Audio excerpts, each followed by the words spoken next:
Another story I heard about myself. This one happened in high school. We had this teacher in high school whose kid went to our high school. His name was Mr. McNamara, and his son Jake McNamara went to our high school. He was a sophomore when I was a senior, so he was 2 years behind me.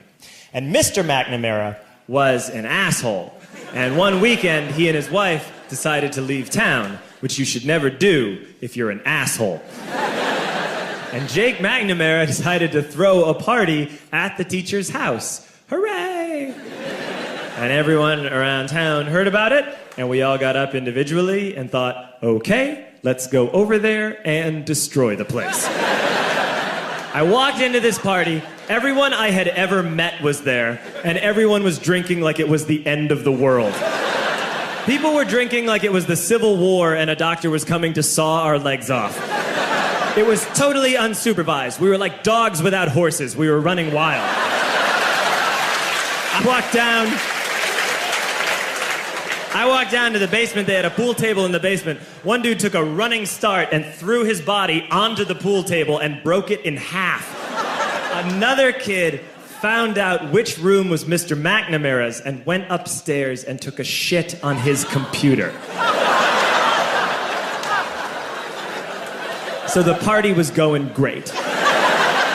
I'm standing in the basement, and I'm holding a red cup. You've seen movies. And I'm standing there, and I'm holding a red cup, and I'm starting to black out. And I guess someone said, like, something, something, police. And in a brilliant moment of word association, I yelled, fuck the police! Fuck the police! And everyone else joined in. 100 drunk white children yelling, fuck the police. With the confidence of guys who have, like, already been to jail and aren't afraid of it anymore. You know, that, like, I'll serve my nickel, you come and take me confidence. But white children. The reason someone had said something, something, police was because the police were there. So a Chicago police officer walked down the stairs and got to the bottom in the basement and looked out over a sea of drunk toddlers yelling, fuck the police, in his face. And he was almost impressed. He was like, wow. And then he leaned into his walkie-talkie and went, get the paddy wagon. And my friend John, who is now a father, this man now has a baby, he grabbed a 40, smashed it on the ground, and yelled, scatter! And everyone ran in a different direction.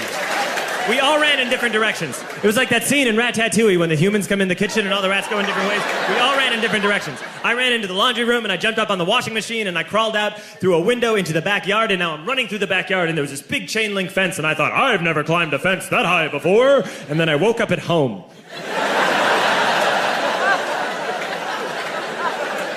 On Monday, I went to school because that's what we did back then.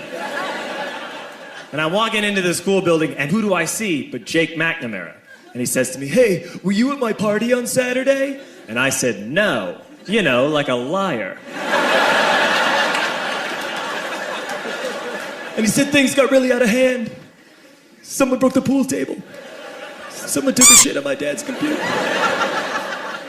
But the worst thing, he says, the worst thing is that someone stole these old antique photos of my grandmother, and my parents are freaking out about it. And I had that thought that only blackout drunks and Steve Urkel can have.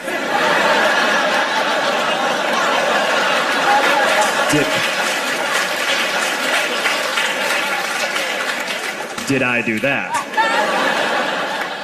I figured, no, I wouldn't have done that. But I was never sure. Until 2 years later. Relax. I'm playing video games with this kid named Alex that we also went to high school with. 2 years later, we've graduated by now. We're playing video games for a couple hours. And then Alex says to me, hey, come here, I want to show you something. And he takes me into his bedroom. And then he takes me into a side room off of his bedroom. Never a good thing to have. And he shows me a tiny room that is covered wall to wall in stolen antique photos from different people's parties over the years.